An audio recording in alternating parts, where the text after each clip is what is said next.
Hello, everybody. This is Dr. Dan Cardellichio. I want to welcome you to the Destination Health podcast powered by Suburban Wellness Group. I want to thank all of our listeners today. We have an excellent guest. I want to thank you for listening. Our podcast is growing, and we really have fabulous guests on, and that's why our podcast is growing. Today is no exception. We have on Dr. Ritu Khullar. Dr. Khullar, how are you today? We're doing good. Thank you so much for having me, Dan. It's my pleasure. Yeah, you know what? I'm excited. And just a little bit about Dr. K. She's a board certified pediatrician, fellow of the American Academy of Pediatrics. She has a lot of pediatric experience. She's a biology major. She graduated from Stockton University, went to Ross University School of Medicine. I was accepted there, by the way. Well, we can talk about that. I was accepted there, but that was a long time ago. She has her own practice, Goldstar Pedciatrics in Colts Neck, New Jersey. Welcome to the show. How are you today? How are you getting through the holiday season? We're getting through just fine. We're getting through trying to stay optimistic, trying to keep our patients optimistic, healthy. So yeah, that's what it's 2020 has been a tough year, right? Yeah. And optimism at times is there and optimism at times is not there. And we all know that we're still in the midst of this pandemic, the COVID-19. Yeah. It seems as if it's still highly transmittable. It seems as if it's still virulent, but it's not as bad. It may have mutated somewhere along the line. And being a pediatrician, what has been your experience with COVID with your patients?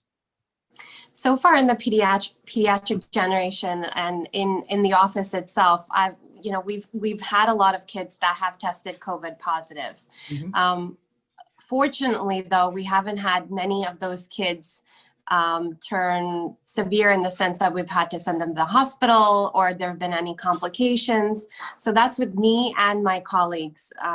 Like I said, fortunately, we haven't had any severe cases where they've been, what we've been hearing about with the adults that, mm-hmm. they ended up on a ventilator or they're on oxygen.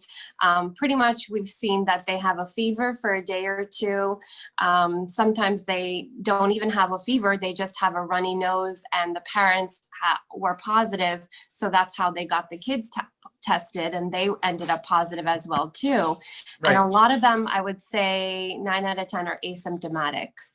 Right. And I've noticed that. And what are some of the other signs and symptoms to educate our listeners today that you would find in a pediatric population from COVID? So fever, of course, is number one. Number two, congestion, runny nose is another one that we've been seeing with some kids. Just overall fatigue and, just lethargy, muscle aches or pains, mm-hmm. And then coughing. So kids with minimal wheeze or coughing, that's another one that, we've seen in some kids that have been COVID positive. My son in April, I remember him waking us up and he had a bit of a fever. He said he was very tired and he had some GI distress. He had some stomach aches and he slept in the bathroom on the floor because it felt cool for him, he said. So, okay, if that's where you're going to sleep, buddy. The dogs came in, they were lying down with him. And he got up the next day and goes, oh, I feel good. So it seems like with the pediatric population, they're able to fight this a lot better, right? Yes. So they're able to, their immune systems seem that with this particular virus, they're able to get back to their normal cells much more quicker than if they were to have the flu virus. I've seen kids end up on extreme with the flu virus, which ironically enough, I haven't had even one case of flu. Really? So you haven't had one case of the flu, influenza at all? Interesting. No. And we've been testing since October for flu, and we have the flu test we could do rapid in the office. We'll find out. And by this time we would have had, at least 50, 60 cases of flu minimum. And we haven't even had one, not even one. I find that interesting. I find that interesting. And, I was reading in some journal where they were saying that the flu season for this season that we're in right now is actually going to be very, very mild. Yes. So that just goes along with what the experts are saying. Yes. Now there's thoughts around what should we do with this COVID, and you and I off the podcast and in different conversations that you and I have had. We would like to see individuals boost their immune system some, and we'd like to see them have a strong immune system. What are some ways that a child specifically can boost their immune system? So me and you probably have two different takes on this for how to boost the immune system for children. But of course, food is definitely medicine. So this is one thing I tell all families, and of course to help their kids in, is that if they were to eat a healthy diet, they're to eat more non-processed foods, more foods with fruits and vegetables that have the vitamins in it already. You're having vitamin C, you're having things with iron in it and zinc in it. So you're eating nuts, or if you're able to and you're not allergic to it, and foods that are organic. So if you are eating any sort of eggs or chicken or anything like that, try to pick more organic rather than and hormone free rather than otherwise. So that's number one. So your food and your dietary choices are very important for preventing a lot of these viruses. Second thing is your exercise. And that's going to help your lymphatic flow. So a lot of us now are home, we're working from home, the kids are doing their virtual at home. So a lot of the times when I'm doing the well visits, and I'll ask them that, what are you doing for exercise? Because they don't have sports anymore either. A lot of those are canceled and it's cold outside. Great question. I think that's a great question to ask patients. Yes. Yeah. And a lot of them are not doing any exercises. So I tell them, you have your iPad, you have your computer, and there is plenty of classes and there's a lot of videos on YouTube that you can put on. You could do as a family. You can get that going. You could get a jump rope, go do the jump rope. You could do sit-ups. Right. You can do push-ups. You could do so many things, right? We know that. So many things that you could do at home that it's going to help your lymphatic flow, which in turn is going to build your immune system. So that's very, very important for the kids to do, which we're educating on their well visits. When they are coming to me, we are talking about that. And why I'm smiling, everybody, is that just before we came on, my son called, and Dr. Khullar heard the conversation that I had with my son, where I said, okay, buddy, you have to read for an hour and a half. And I forgot. I got to call him back. He's got to write, and he's got to write write about what he read. And I said, all right, he plays hockey, as everybody knows. And I said, we got push-ups, we got sit-ups, we got other things that we got to do today. And Dad's in work, so you're going to have to do it alone. So I find I find that fascinating. Yes, it's very important.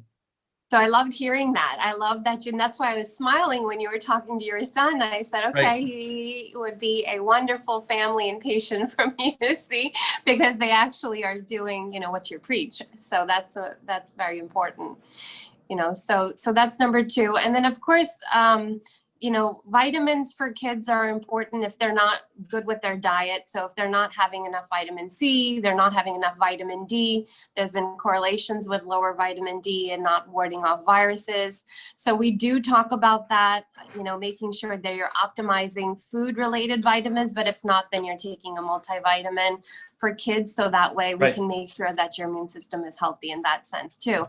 Vitamin D has a lot to do with your mood. So we've been seeing a lot of kids with anxiety. We've been seeing a lot of kids with mild depression, and a lot of them are just, their mood is very down since this whole thing started. So it's going to help in that sense as well too. So we do talk a lot about mood and their effect, and how they're socializing, who they're talking to, what they're doing to kind of make sure that they're not feeling like they're all alone.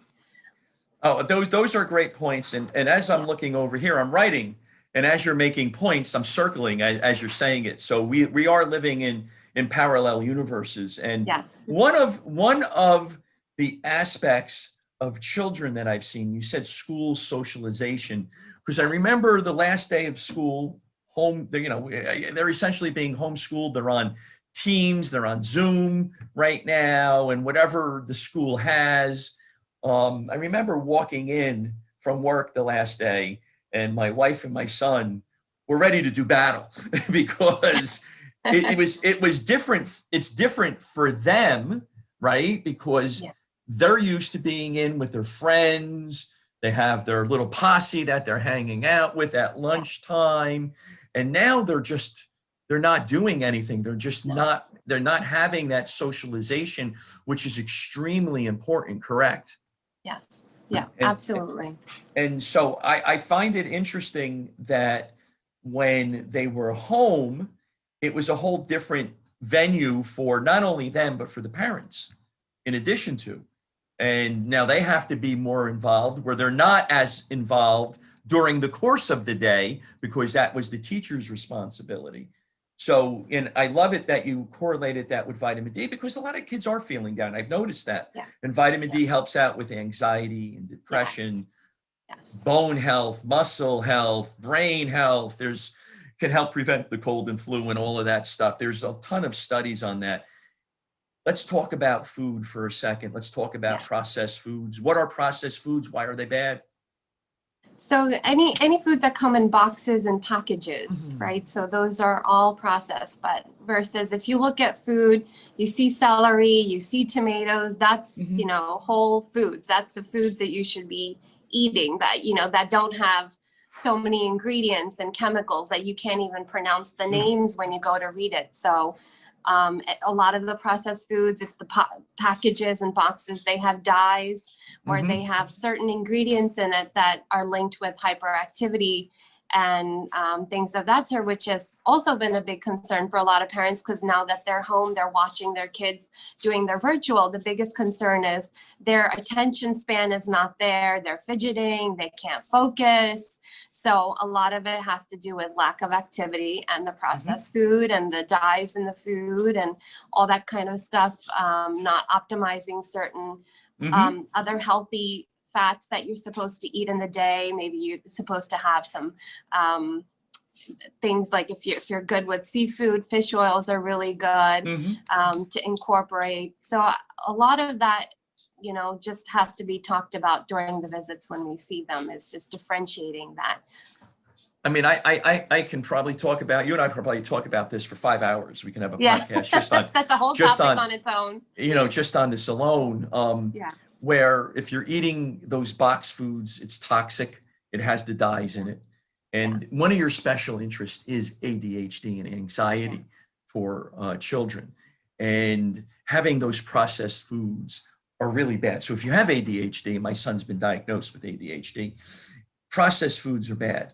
You know, study was done. It was in Spain, and it was last year at this time, Mayo Clinic proceedings, where those living in Spain, the children are getting away from eating a Mediterranean or a modified Mediterranean diet, which is what you were saying before, fishes and nuts and healthy fats, and they're eating a lot of ultra processed foods. So when you and I read a journal, we're looking at p-values, we're looking at hazard ratios, we're looking at all of that stuff, but I don't remember any of that stuff from this article. What I remember is that these ultra processed foods are readily available. Yes.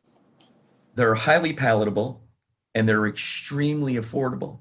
So during the pandemic, everybody's going to the center of the store to purchase, right? Instead of to the outside where the fruits and the veggies are. Everybody's buying that along with toilet paper in the beginning. So those processed foods, they have omega-6 fatty acids in it, and it gets that inflammatory cascade going and it brings down your immune system. Talk a little bit about omega-3s and omega-6s and why they're important, because fats are important when you're growing up. Yeah. So they help with brain health. They help with your eye health. So they're helping build certain building blocks in your body that are just that are helpful for a normal growth for a child, especially when they're little. From age 1 to 2, we do recommend that fat be incorporated at a higher level because of the development and the eye development and everything like that. So that's why the DHA and the fish oil and all that kind of stuff is talked about. A lot of pediatricians talk about fat from milk at that age, but I talk more about fat from fish or, peanuts or nuts and things like that to be incorporated, only because we're trying to get away from so much dairy as well too. Dairy, that's a big hot topic, I think, as well too. Yes, it is. There being inflammation and related inflammation. I've been seeing a lot of kids having side effects because of a cow's milk, dairy being incorporated in their diet. So yeah, that happens a lot in my practice. I see that a lot where they would have dairy. They're having, we'll do a food sensitivity test and they're having an intolerance to it. And it seems not only to be the children, it's also the adults that are there. So for those that are listening, as we always say, we love to motivate, educate, and inspire. Please, when you come to see Dr. K and I, ask us, what foods you should be eating and what foods you should be avoiding, because it's very important. Stay away from the box stuff, the macaroni and cheeses that are coming in that dye, the yellow dye. That stuff is not really healthy for you. Now, exercise, you mentioned, is extremely important. So kids today, no matter if they're in COVID, right, or not, they're on this a lot, right? They're on some type of game. And I did a podcast earlier this week, and we were discussing how we limit the amount of time that our children, and you have a young child also, right? So the amount of time that they can do it. It seems like it's part of a socialization process because their friends are on it right now, right? And everybody's kind of hanging out, as my son says. What are your thoughts on the iPads and the iPhones and so forth, especially during this time of COVID, because they have more time to do it? Yeah, so I feel, there's two different age groups that, you could talk about with the iPads and the iPhones. So one is the teenage group or the young adults groups that have been using a lot of the iPhone for social media purposes. They're using it to play games or against their other friends on the iPad or on the iPhone. And they're using it, of course, to chat with their friends. So for those particular things, I tell the teenage kids, use it for what it's made for. It's made for a mode of communication for us to chat with our friends, catch up with family. You want to see how everyone's doing. You're isolated in the house. You want to see pictures from everybody. Use it for that purpose. But there's so many other things you can do outside of that reading a book in the library, that's a whole foreign concept now. I mean, we used to go to the library and I forgot what was that called. We used to look through those. I'm gonna say the word because I barely watch movies, but I was watching a movie and it was from the 70s and 80s, the theme, and it was a microfiche. Is that what you're thinking of? Yeah, so we used to go to the library. You can go through it. That was the thing to do at that point. We had Encyclopedia Britannica. We used to look through all of that, and we had ample and free time to think of creative ideas. And that's where all these creative ideas are made, when you have that downtime, free time. We're constantly stimulated as a society, and that's what I keep telling the teenagers. It's okay to use these electronics, but use it for the purpose what it's made for, and have a balanced day. Have some time for exercise, have some time for catching up with friends, have some time for yourself and reading a book or doing a hobby that you really like, or playing an instrument that you like. As long as it's done in balance, it's healthy. But when it's all you do all day long. It's those kids that I see, they come in looking like zombies completely. They've Right. gotten no sleep because of it, because it's causing issues with their sleep and insomnia, which decrease, affects their stress hormone, which is going to affect their immune system in turn. So we do talk a lot with the teenagers about this. With the younger kids, I think it's sometimes related to with the parents being so busy at work. Right. And they feel that if they hand them the iPad, they hand them the electronic, they're entertained for the rest of the day, right? That's it. Right. But what happened to things that they can build, or Legos that they can build, or maybe they can play their clay? Yes, they're going to make some noise. They're going to drop things. It's going to be an inconvenience, but it helps them develop that creativity and that imagination that a lot of kids are lacking now. And very important points you're making, Dr. K. 100% use it what it's used for. Yeah. And you know what? When I'm doing a telehealth or telemedicine and my son's in the next room and, he's doing something, he's being creative, it's actually a joke I make out of it if there's noise coming out of it, right? So, none of my patients have gotten upset over it. So I love that where you're telling them, go build, go be a child, get them a puzzle, get them the Legos. So what if they're making a mess? That's what they're supposed to do in part, right? Yeah. So yeah. I think that's great. I have a friend who's a neuropsychologist who says to his own children, you can go on the social media and all of that, but that's after everything is done during the course of the day that needs to get done. You don't wake up in the morning, right?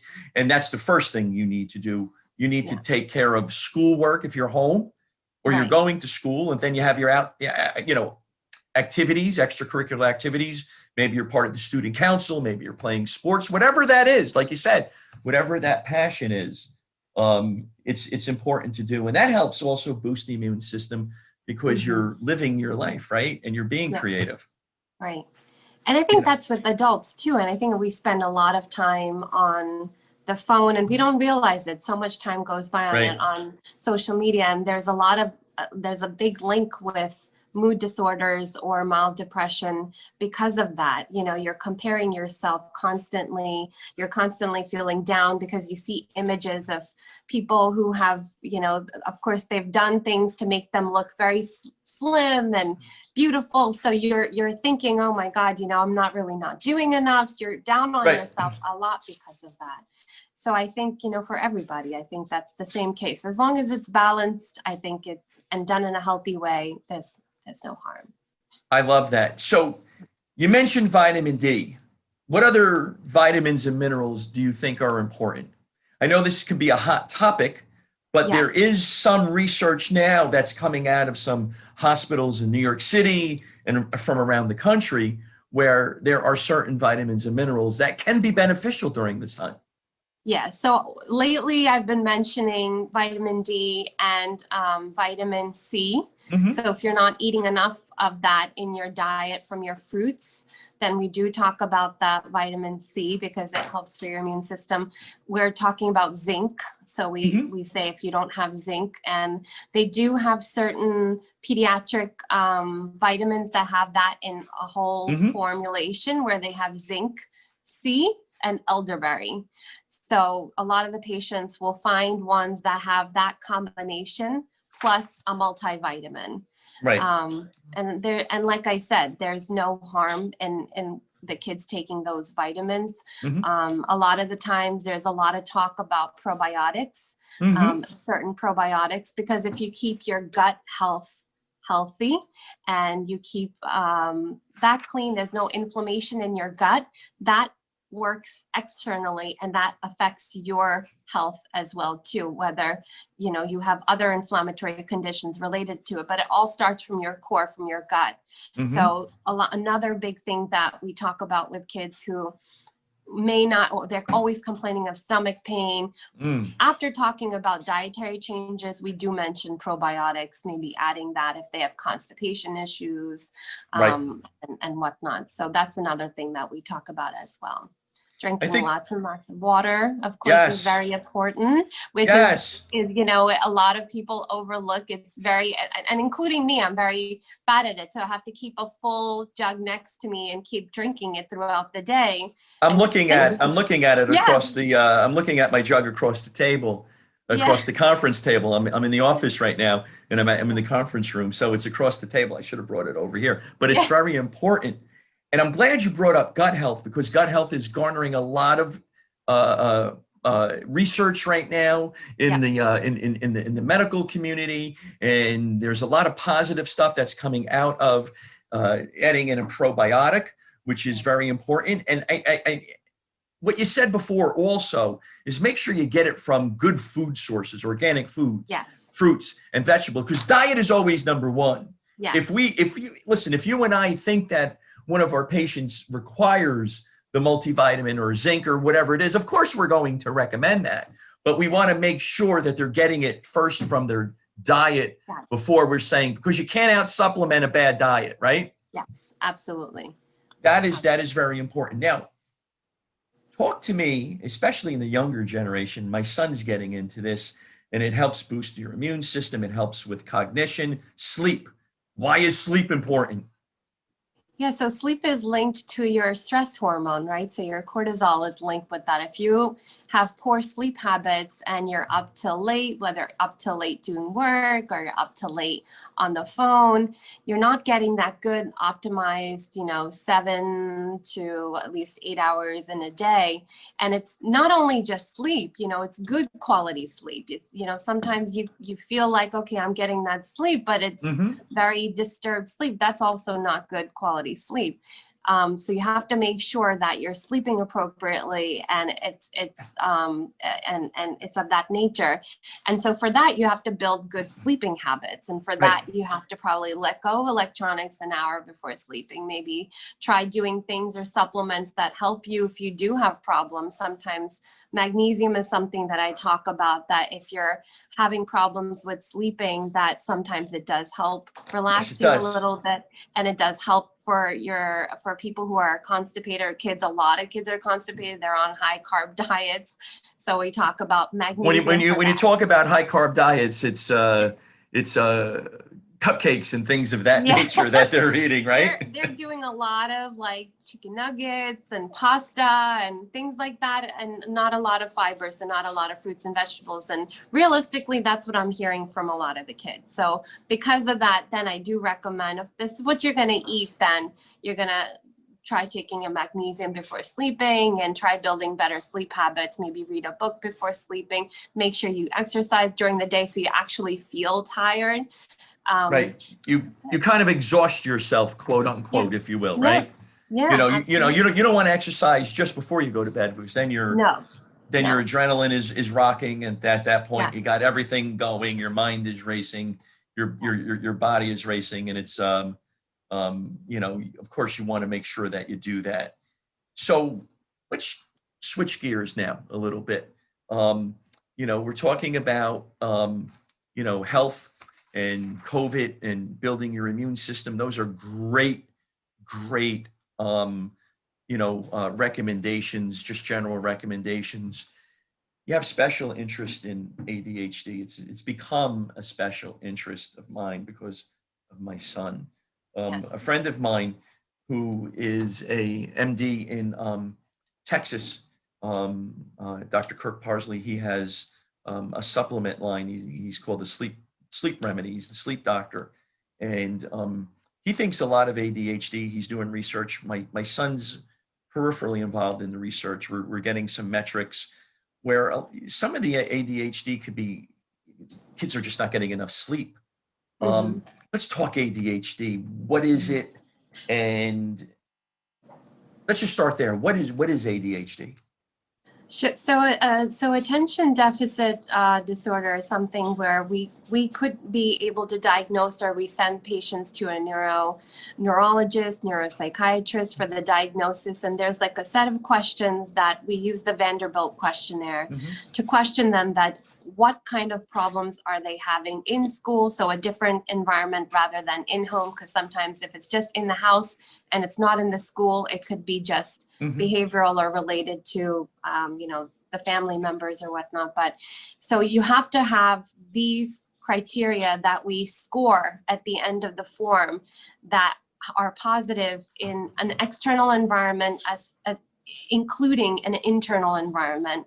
And they're all heading in the direction that the child is either impulsive, that they have a hard time focusing on their academic workload, they're reading the same line over and over, and they're putting in the work, but the comprehension or how much it is actually getting received is just not there. Right. So a lot of it is for that reason. But there's also kids that on the same questionnaire have that activity related ADHD, the hyperactivity component of it. For those kids, we see them as soon as they come in the office, we know which ones they are. They have a very hard time sitting still. They're running from one door to the other. They're cutting in between when we're talking. And they're like that in school as well. So they're hyperactive at the home environment as well as the school environment as well too.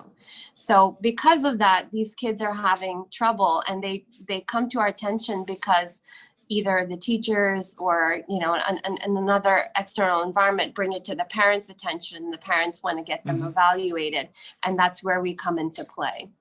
Right. It seems like there's been a lot of diagnosing going on it because we've become more aware of it. And even in my office, there is an uptick in ADHD patients coming in, not only children, but adults.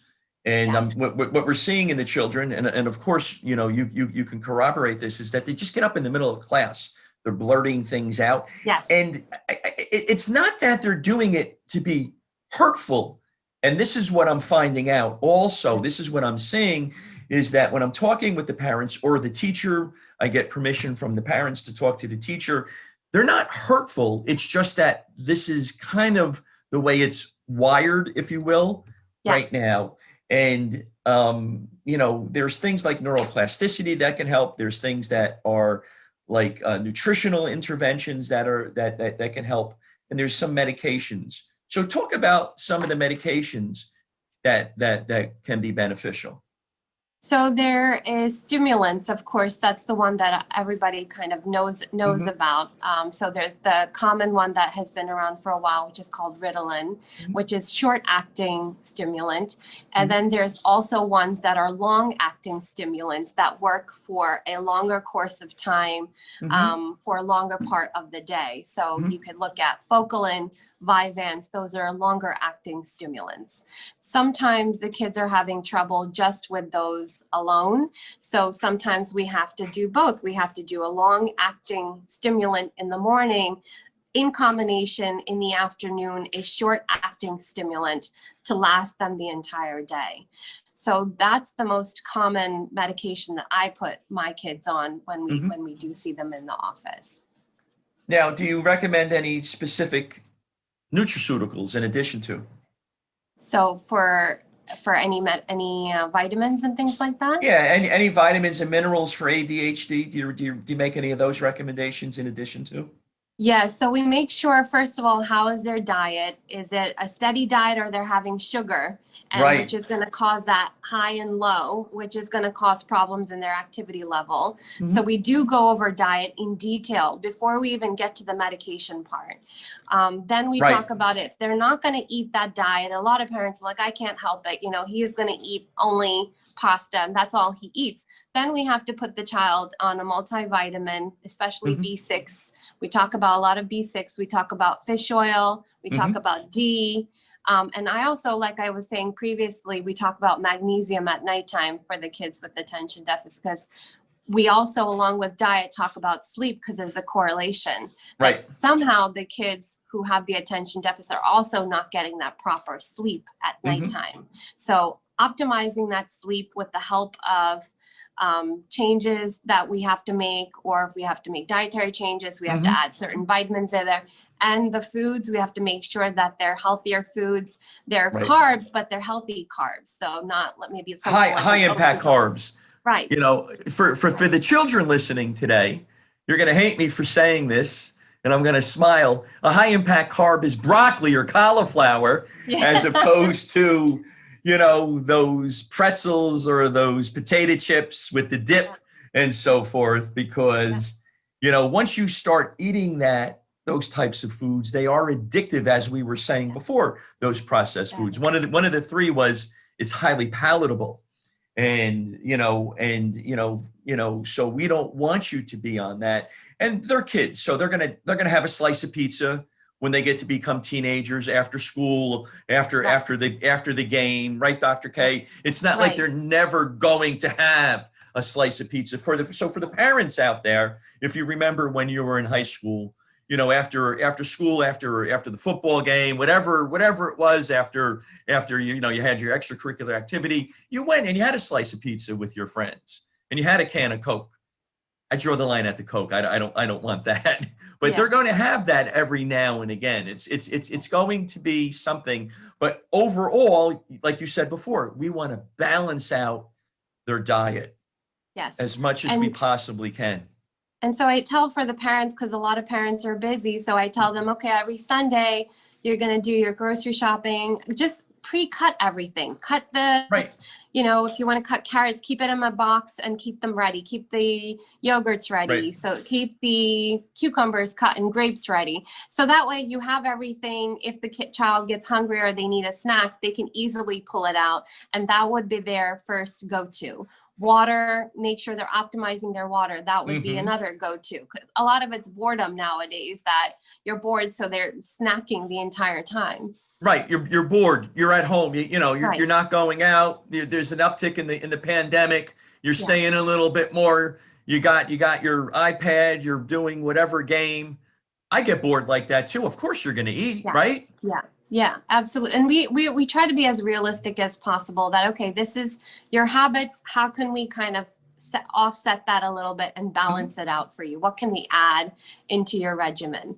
So we do talk a lot about lifestyle changes, which incorporate the parents as well, because obviously we need the parents' help for us to get to that point. They have to be on board, because if they're not on board, they're not on board, it becomes very difficult at that point. Yes. So gut health is also important for ADHD too, right? Yes, absolutely. Let's discuss a little bit of that. So we same exact idea with the foods that you're eating. We do recommend the particular foods that are good for your gut health. We talk about probiotics for those kids as well too. So we do incorporate that in the discussion for attention deficit as well too. Because sometimes if their diet is poor already, the amount of nutrients that they're taking up is not optimized. So that's why the gut health is very, very important with attention deficit. It is. And what we like to do in the office is, if we do a food sensitivity test or we do intestinal permeability tests, we get very specific, right, on what foods they should be eating that's working with their biochemistry and their metabolism, and which foods that they should be avoiding. Because you can get organic chicken. Theoretically, it's great. But if you're having an inflammatory reaction to that, let's get another protein source that is better for each individual patient. I think that's important also. Let's talk about anxiety, because there's, I'm seeing it in my pediatric population that I'm treating. They are a little bit more anxious, with this. They're watching mom and dad, they're being anxious. Maybe they're hearing conversations that you'd ordinarily wouldn't hear. It's like, mom and dad aren't working as much right now. And so money's a little tight. So they're a little anxious. So now it's going down into the children. So what are your thoughts on that? Yeah, that's definitely been a huge problem this year, that we've been seeing a lot of young adults and teenagers come in with anxiety. And a lot of it is, oh my God, the mask went a little bit down. They start getting a panic attack that they're going to get COVID, or what's going to happen? I'm getting a little cough. I'm getting a little sore throat. Do I have COVID going on? So that is where the anxiety is stemming from. And you're very right. It's coming from whatever discussion they're hearing, the news channels sometimes being on and hearing. Turn off the news, turn it off, turn off the news, turn it off. Absolutely. So they're having an effect from that. So what I tell the kids to do is a lot of mindfulness practices once I find out that this is what's going on with them. Like, we have to make sure that whatever activity they're doing, they're completely present in that activity. And that takes a lot of brain training for you to do. That if you're working on or you're drawing something, make sure if your mind heads in different directions, which it will, you have to retrain it to focus on really enjoying that activity that you're really doing. And you have to keep refocusing. So mindfulness is important. The exercise, like I said, we talked about, a lot of kids are not doing that. So for the teenage kids, I'll say, you're not doing any activity, at least put on something you can listen to and go for a walk, bundle up, put a hat on, put a scarf on, and just go for a walk, listen to just Zen music, chilled music, and at least do that, or listen to a podcast like yours. That's right. Or listen to other motivational speakers, inspirational speakers. You have to keep your vibration at that level for you to improve that feeling, because otherwise how you're feeling is what you're going to attract more of in your life. And we talk a lot about the law of attraction, and it's a very different level than pediatric or what pediatricians talk about. But I've learned a lot of that, and we share a lot of that with them, that you have to keep yourself up there. So we talk about that. We talk about doing things that they particularly like. So if one particular patient likes dancing is meditative, really meditative for a lot of them who enjoy it. So I said, do more hours of dancing. It adds more value to you, and make sure you're enjoying it for the time that you're doing it for. So we talk a lot about certain hobbies that they should take up. There's a lot of talk about essential oils. So a lot of them say, could we do diffusers with lavender oils? Epsom salt, why not? It's something that you can use that relaxes you. It's a relaxing type of a thing. Yes. Yeah, absolutely. So you need that. Basically what we're saying is you need that downtime to do nothing sometimes, which kind of resets your body a little bit. I love that you're mentioning this, and I think it's great. Even if you're walking, you can listen to some meditative music. You can get into a meditative state. Even if you're not in a meditative state and you want to walk or you want to run, whatever it is, you're just going to feel better. You're going to boost your immune system. Yes. And you know what I'm saying, Dr. K, to a lot of patients right now is that, listen, if you can, just walk 15 minutes after dinner outside. Yes. 15 minutes one way, then 15 minutes coming back. Just to get out helps with your digestion, helps clear your mind, brings down the stress and anxiety levels, increases some of the good hormones that you feel better about yourself, and you're in so nature. Forth. You're in nature. You're getting all of that good value. You're smelling that fresh air, which a lot of us being cooped in are not getting that fresh air. Our bodies are meant for that, and I tell the parents the sunshine. Yes. Very important. So we tell vitamin D, of course, is another one that we were talking about earlier. With mood disorders, we make sure they're not vitamin D deficient. We do make sure that they're not snoring at nighttime. So that way their sleep is optimized. Sometimes if your adenoids are really large or obstructive, that's going to cause problems with good quality sleep. And then those patients are more likely, not always, but more likely to have these attention deficit or anxiety or other related issues. So sleep is that vital that we have to kind of dig deep into these things that they're doing throughout the day. I think it's very important, and you've said it multiple times here. It's a balance.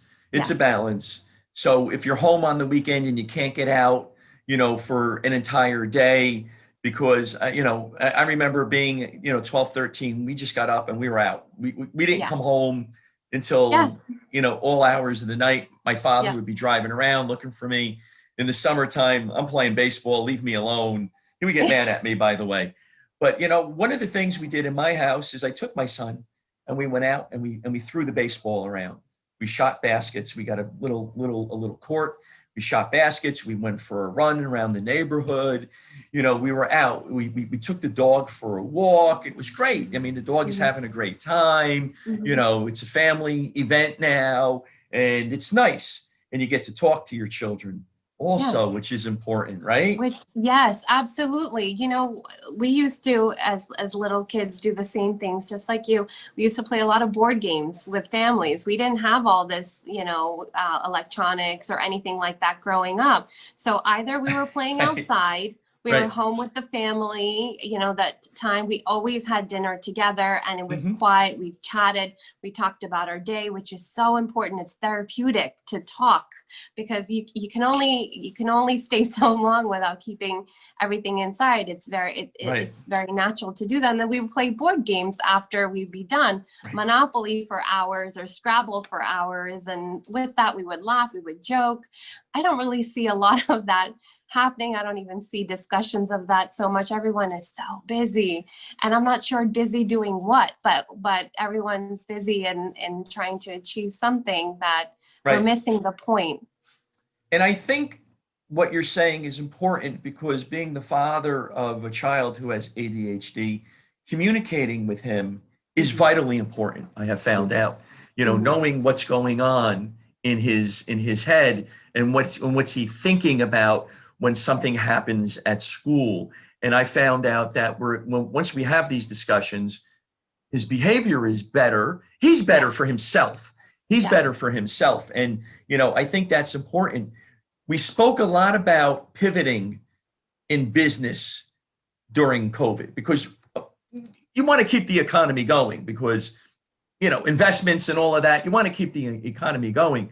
But I wanted to take it to another level, where I'm pivoting with family also, where now there's this opportunity, to go out and throw the ball and just talk to him as we're throwing the ball, and teaching him how to throw the ball, teaching him how to hit the baseball, teaching him the finer arts of the jump shot from 20 foot out. He's gotten pretty good at it though. So, his 20-foot jump shot is really good, but just the conversations that we've had are, invaluable as far as I'm concerned. So not only take it from the physical standpoint, but the mental standpoint is what we're discussing right now, right? Yes, and I love hearing that. And it's so funny. I wish there was more families like that. I live in a community complex area, and I probably have seen one family, one child out, and it's been all month. Right. Not many people out, not many people doing anything together, and socializing like that, what you're talking about. At least within the family, you can go around, you can ride a bike. I know it's cold. You could still bundle up, put some gloves on, hats on, scarves on, and you can have that family time outside. Right. And what we're saying is, you're not going to go out and run a 10K. That's not what we're saying. You're not running 6.22 miles right away. Right. I get my son up on Saturday and Sunday, because there's no games in hockey right now. And I'll get him up around 7:30. By 8 o'clock, we're out. We'll do our 3 or 4 miles, and then we do a little workout, and we're ready to go for the next, for the rest of the day. But if you're not used to that, just a simple walk in your neighborhood, and you can say hello to a neighbor too when you're doing that. That's a crazy concept there. Yeah, absolutely. In New Jersey, someone says hello to you, you're looking around like, what does this person want? Well, we are in New Jersey, and I'm a New Jersey boy through and through, but that's okay. It's all good. That's a podcast for another time. All on its own, exactly.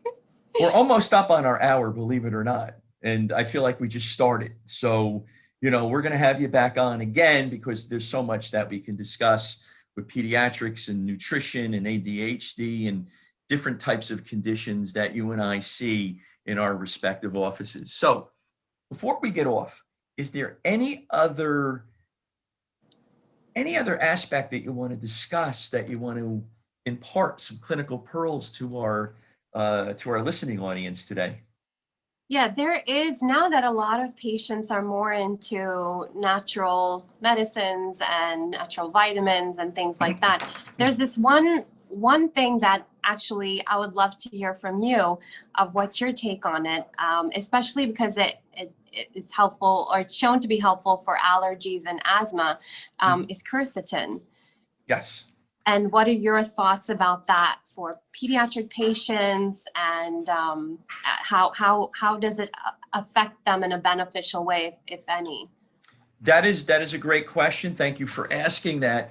We recommend, it's turmeric or it's quercetin. They're derivatives. Yes. They're inflavonoids, and they are very good to help boost the immune system. It's one of those products that you can take. It's safe for children to take. It's safe for adults to take. It is really one of my go-to, vitamins, especially during this time. So you want to make sure you get a product that is, how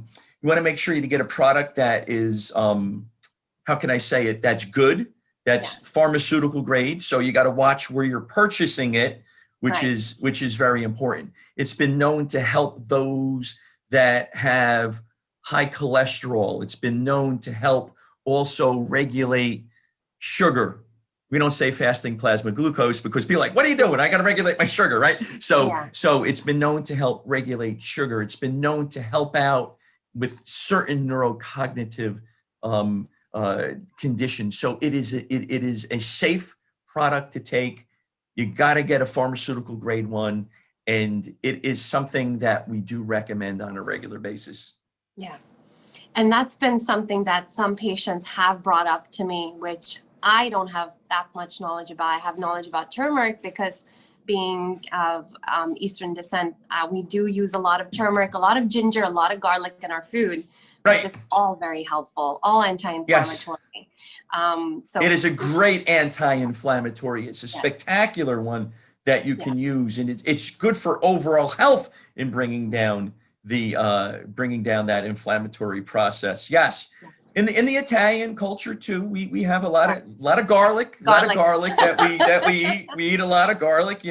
I was made fun of when I was younger, by the way, for eating all the garlic, and you smell a certain way, and and all of that. Okay. But that's okay. At least I'm healthy. At least I'm healthy is right. At least I'm healthy is right. So, Dr. K, is there anything else that's on your mind? No, I think we got a lot. We talked about a lot on this podcast. Yes, we did. There's more to talk about. We're going to have you back on. So I want to thank you for coming on. How can individuals contact you? They've listened to this. We recommend Dr. K. How can they contact you if they want to talk to you about becoming a patient? Yes, so we have our office in Colts Neck, New Jersey. Our office is called Goldstar Pedciatrics. They can always call us. You can look us up on Google. You could look up our reviews on Google. Our number, I'm sure you're going to put underneath this podcast, and the address as well too. So that would be the best way for you to reach out to us is by calling our office, and my girls would be more than happy. We'll have that all in the show notes. Do you have a specific website also that they can go to? We do have a website for our office. We also have an Instagram page, so we will provide you with all that information. Dr. K, thank you very much for coming on. Thank you so much, Dan. It was a great hour. There's so much more to talk about. We'll get into that. I'm Dr. Dan, suburbanwellnessgroup.com. My number is 973-483-2277. Also in Howell, New Jersey at Greenleaf Be Well. Want to thank everybody for listening. We'd love to motivate, educate, inspire. This was a great conversation. Thank you very, very much for coming on, Dr. K. Thank you. Bye, guys. Take care, everybody.